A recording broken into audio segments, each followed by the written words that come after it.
सभी को राधे राधे, जय श्रीमान नारायण। आपके अपने YouTube चैनल प्रेम भक्ति में फिर से एक बार स्वागत है और इसी के साथ आज हम सुनेंगे ज्येष्ठ मास महात्म अध्याय 22 वट सावित्री व्रत वर्णन। तो आइए मन में लक्ष्मी नारायण का ध्यान करते हुए आगे की कथा सुनते हैं। स्कंद जी कहने लगे कि हे ऋषि, इस ज्येष्ठ मास की त्रयोदशी से लेकर पूर्णिमा पर्याप्त 3 दिन तक यह सावित्री व्रत कहा गया है। यह क्या है, कृपया करके मुझे बताइए।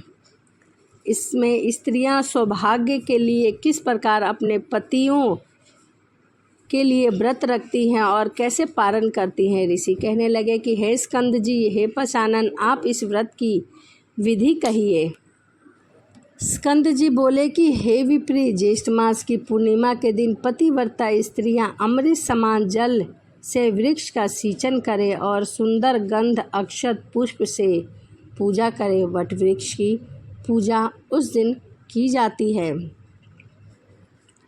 भक्ति से नवेद इस मंत्र को जपती है और वृक्ष की प्रदक्षिणा के साथ भगवान के नाम जपती है। इस व्रत को सम्माहित चित्त से 1 वर्ष तक करे तथा रात्रि में भोजन करे और वर्ष के प्रत्येक पक्ष में वट वृक्ष का पूजा करे और वट वृक्ष की परिक्रमा लगाए। पुनः ज्येष्ठ मास आने पर द्वादशी के दिन सूक्ष्म भोजन करे और त्रयोदशी के दिन प्रातः दातुन आदि करके नियम ग्रहण करे कि हे जगदीश, आज से लेकर 3 रात्रि पर्याप्त तक मैं इस व्रत का पालन करूंगी। चौथे दिन चंद्रमा को अर्घ्य देकर सावित्री पूजन करके यथाशक्ति ब्राह्मणों को भोजन कराकर ही भोजन करें। हे शुभेर, मेरे व्रत को पूर्ण करो, किसी प्रकार का विघ्न उत्पन्न न करना। इसके पश्चात सप्त धान्य से पूरित वंश पात्र को कलश पर स्थापित करे और उस वंश पात्र को वस्त्र सहित प्रतिमा रखे। स्वर्ण की प्रतिमा ब्राह्मण तथा सावित्री की तथा धर्मराज की प्रतिमा बनाकर पूजा करे।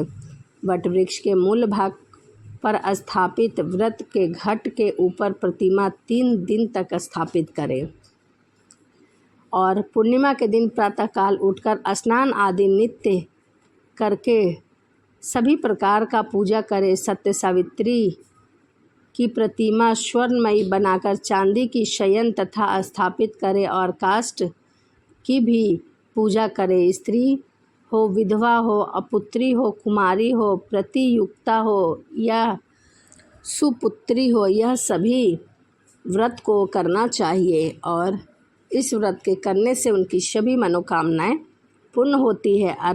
अर्घ का मंत्र ओमकार पूर्वक देवी धारणी है। पतिव्रता महाभाग्य है, शुचित स्मिते आपको नमस्कार है। वेद गर्भे है, नियमित प्रिय आपको नमस्कार है। इस प्रकार से भगवान के नाम का स्मरण करना चाहिए। हे शुभे, आप सौभाग्य तथा पुत्र देने वाली हैं। आप सभी सुख प्रदान करते हैं और सभी स्त्रियां आपको नमस्कार करते हैं। ऐसा वट वृक्ष के नीचे पूजा करने के बाद सावित्री और सत्यवान से प्रार्थना करिए। हे देव, आपसे देवता, असुर, दानव, मनुष्य सहित समस्त जगत व्याप है। हे देव, आप सत्य व्रत को धारण करने वाले हैं।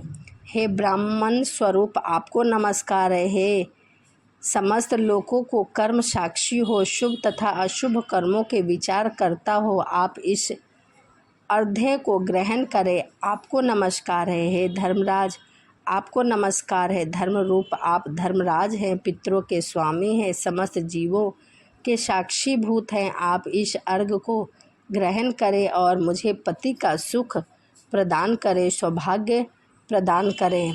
इस प्रकार 1 वर्ष तक इस व्रत को करना चाहिए और भगवान के नाम का स्मरण करना चाहिए। यदि 1 मास व्रत करने में समर्थ हो तो 3 दिन तक अवश्य करना चाहिए। इस प्रकार पतिव्रता 1 मास तक उपवास व्रत करे और ज्येष्ठ मास में प्रातःकाल स्नान करे। महान व्रत रखने पर भी उन स्त्रियों की सभी मनोकामना पूर्ण हो जाती है। जैसे अपवित्र अर्क का वृक्ष समस्त वस्तु निष्फल होते हैं, उसी प्रकार ज्येष्ठ मास में समस्त कर्म पर भी स्नान आदि प्रातः काल न करने से सभी पुण्य निष्फल हो जाते हैं। इसीलिए मनुष्य को ज्येष्ठ मास में प्रातः काल स्नान करना चाहिए। हे ऋषियों, सावित्री के 3 दिन का व्रत करना चाहिए, उसका विधान आप लोगों से कहा। व्यास जी राजा युधिष्ठिर से